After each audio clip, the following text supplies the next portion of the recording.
Tallstar's Revenge, Chapter 12. Tallstar raced into the camp after dawn strike. The whole clan was awake, swirling between the moonlit tusks, so that the clearing looked busy as the forest trees. Strange cats appeared among Tallstar's clanmates. A black and white she-cat paced beside a gray tom. Her ginger and white companion stood, eyes bright, near the edge of the meeting hollow with a large creamy brown tom, while a large creamy brown tom tasted the air. Beside them, a tawny tom, short, furred, and thin, glanced around curiously. Tallstar opened his mouth and let the scent bathe his tongue. He could taste underpass, stale food, and a smoky smell, like the grimy clouds that sometimes drifted from Two Legs' place. Who are they? Barkpaw's eyes were wide. Tallstar stopped beside him. They're the visitors. Truepaw nosed his way among his clanmates, snatching sniffs of the newcomers. Reedclaw blocked his way. They're our guests, not prey. Treat them with respect. Truepaw lifted his chin. What are they doing here? They've come to share food and stories, Redclaw told them. Tallstar weaved between her clanmates and dipped her head to the black and white she-cat. It's good to see you again, Bess. Horace looked over Bess's companion. Where's Wee Hen? Bess shook her head. 'Twas a cold, hard season, she meowed softly, but she died warm and full-fed. Tallstar's tail drooped. She'll be missed. Whitebot hurried over the tusks, his eyes climbed. Does she have any words for me? He asked hopefully. Bess met his case. She asked that you share her stories with your young'uns. Of course. Whiteberry's tail quivered as he turned to the creamy brown tom. It's good to see you again, Algernon. The tom whisked his tail. Put aside where well time. We tasted heather once more. Tallstar shifted his paws, unnerved by the strangeness of cats who weren't clan-born right inside the camp. And they spoke so strangely. I didn't believe they'd actually come, he murmured half to himself. Barkpaw jerked around. You knew about them already? Tallstar blinked at him. Didn't Hawkheart warn you? Warn me? Barkpaw narrowed his eyes. Who are those cats? Tallstar shrugged. All I know is that they're roaches, and they come every year to spend Greenleaf with WindClan. Barkpaw gazed at the strangers. Why? Because they always have, Tallstar repeated Dawnstripe's words. Still not understanding why it made it okay for Claw to share nests and prey with roaches. Rena! Larksplash bounded over the tusks toward the young gray and white, the ginger and white she-cat. You've grown! Oh, my tail and whiskers! Rena looked surprised. So have you! Meadowslip and Barkinwing hurried after Larksplash and crowded around Rena. How was Leaf Bear? Meadowslip asked. It was. Barkinwing ran the tip of her tail along Rena's spine. Did you find somewhere warm to shelter? We stayed cozy, Rena assured them. Gaze looked over Larksplash. Are you a warrior yet? I've been a mentor, Larksplash purred. A mentor? Rena looked surprised. You were hardly more than a paw last time we were here. She glanced around the clan. Who have you been mentoring? Restock padded forward, her nostrils twitched. And who are you? Restock padded forward. Me. Her nostrils twitched. And who are you? Rena asked, casting an admiring gaze over the young warrior. I'm Restock. Well, I'm Rena, and I'm honored to touch noses with you. She leaned forward, sticking out her muzzle. Restock glanced at Larksplash. It's okay, Barkswash reassured her. Gingerly, Restock touched her nose to Rena's and then hopped back. Barkpaw growled under his breath. I hope they haven't brought White Cough with them. Tallpaw breathed in the scent of the visitors. They smell clean and healthy to me. Barkpaw was still scowling.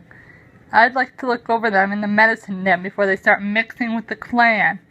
Harcroft says strangers bring sickness. The tawny brown Raj who had wandered over the hunting stone and stood watching the clan in silence, his eyes glittering. Beside him, the small, dark, gray Tom shifted his paws barely. Aspenfall approached them, ears switching. Sparrow! He noticed the tiny, colored Tom. Aspenfall! Sparrow matched Aspenfall's respectful tone. The great Roach lifted his head. I hope cold season was good to the clan. Leaf Bear was long mole, Aspenfall told him, but prey kept running and our nests were warm. Baz! Cloud Runner bounded across the clearing and touched noses with the black and white sea cat. Tallpaw felt fur brush his flank. Palebird slid in beside him. It's good to see old friends, she murmured. How long have you known them? Tallpaw asked. They've been visiting since before I was born, Palebird replied. At least Agi and Beth have. Raina is a daughter, and Sparrow and Mole joined them later. Tallpaw glanced at the Grey Tom. They have weird names. He could understand Sparrow and Mole, but Raina, Algail, and Bess felt strange to his tongue. Bess was named by two lakes, Palebird explained. Algerone, too. They were kitty pets once, I think, but Bess gave Raina her sister's name. Is that Palebird? At the mention of her sister, Bess turned her head. You look thin, she patted over. Her eyes rounded with worry. Rena followed her. I haven't been well, Palebird sighed. Bess was staring at Tallpaw. Who's this? My son, Tallpaw. For once, pride warmed Palebird's voice. He's a fine one, Bessbird. I kidded another of Palebird's meewobbles, but she died. Oh, Palebird! Bess's eyes clouded. She pressed her cheek against Palebird's. You poor duckling! Rena stood silently behind her mother. Tallpaw shifted his paws, his tail pricking self-consciously at the two she-cats shared a long moment of grief. Couldn't help but noticing how clean Bess's white paws were, and how Rena's ginger pelt shone in the moonlight. You always imagined roaches would be ragged and dirty. Barkpaw nudged him. I think Hawkheart wants me. Hawkheart was beckoning from the rim of the meeting hollow, his gaze watchful as sparrows. Barkpaw crossed the clearing and then followed his mentor to the medicine den. Across the clearing, the elders clustered around Algernon while Sandgrass purred loudly. Tell us more, Algie, he urged. But Mist Mouse circled the clearing without taking her eyes off the visitors while Hickory Nose sat close to Woollytail, muttering under his breath. Tallpaw narrowed his eyes. Not everyone wants them here. He's a thoughtful one, young Tallpaw. Bess's meow jerked Tallpaw's attention back. I was just watching the clan, he mewed quickly. Bess glanced over her shoulder. They'll take a while to get used to us again, she meowed. Once we prove we can earn our keep, the icy ones will thaw. The icy ones will thaw. Earn your keep? Tallpaw didn't understand. Catch their own prey, Palebird explained. Bess threw a wink at Whitebear across the bracken patch and added, we may even catch a little extra one for the old uns. They'll be grateful. for it, Tallstar admitted. So will I. With just the two of us, we have trouble enough. We have trouble catching enough prey for them. Two of you? Rena looked confused.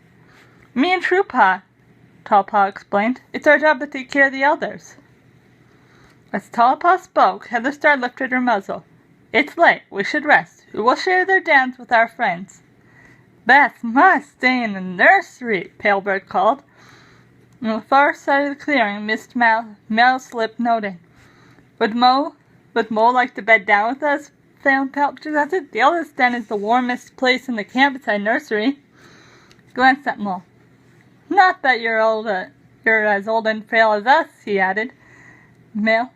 Mole dipped his head. You're very kind, Meowed, and I suspect there's not many moons between us. Reedclaw lifted his tail. There are spare nests in the long grass for Algae and Sparrow. Thanks, Redclaw. Algae headed toward the Moor Runner's patch. Thank you, Sparrow narrowed his eyes. He meowed before padding after his companion. Beth glanced at her daughter. What about Rena? Palebird frowned. There's not much room in the nursery now that Meadowslip's so close to kidding. There's room in the apprentice den. Tallpaw surprised himself, offer a tumbling out before he'd even thought about it. Thanks, Tall. Rena should've passed him, tail flicking. Just tell me which nest is spare, and I'll happily bed down. It's Tallpaw, actually.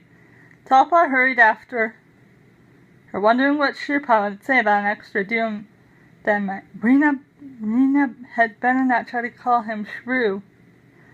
Rena had already picked out a nest at the back of the den. By the time Truepaw reached the grass bush, it was Restock's old nest, and Rena sneezed and dusted and wafted up from the wool lining when she curled down into it. Truepaw glared through the den opening. What's she doing here? She needed a place to sleep, Tallpaw explained. We got spare nests. They're apprentice nests, Truepaw snapped. Not for Rouges. We're only Rouges until you get to know us. Rena peeped over the top of her nest, her eyes twinkling. Until then, why don't you become a little old lady just waiting to hatch and keep your claws shaped? No sense in killing prey before it's worth killing. Truepaw blinked. Pretend you're an egg, he echoed. Yep. Rena buried down her nose beneath her paws, muffling her mew. Just a chick in a shell.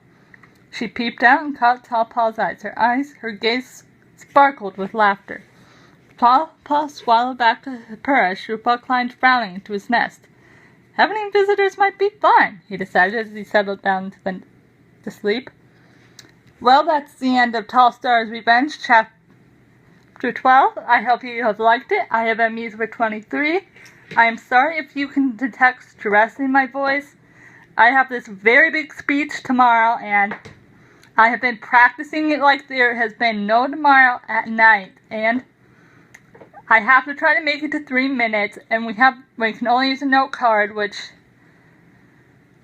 can only use note cards, and because our outline we had to cut down our outline to 100 words, and then we had to put it down on a note card to use. So if any of you have any tips on good memorization and how to get good memory, I would appreciate that. Comment and subscribe and Tallstar's Revenge most likely will be uploaded tomorrow. I'm sorry for the delay about Thursday not always getting a chapter, but it's just because my sister has dance, and so it's just kind of crazy. But tomorrow for sure there will probably be a chapter because she'll be gone for a little bit longer. Comment and subscribe. Bye.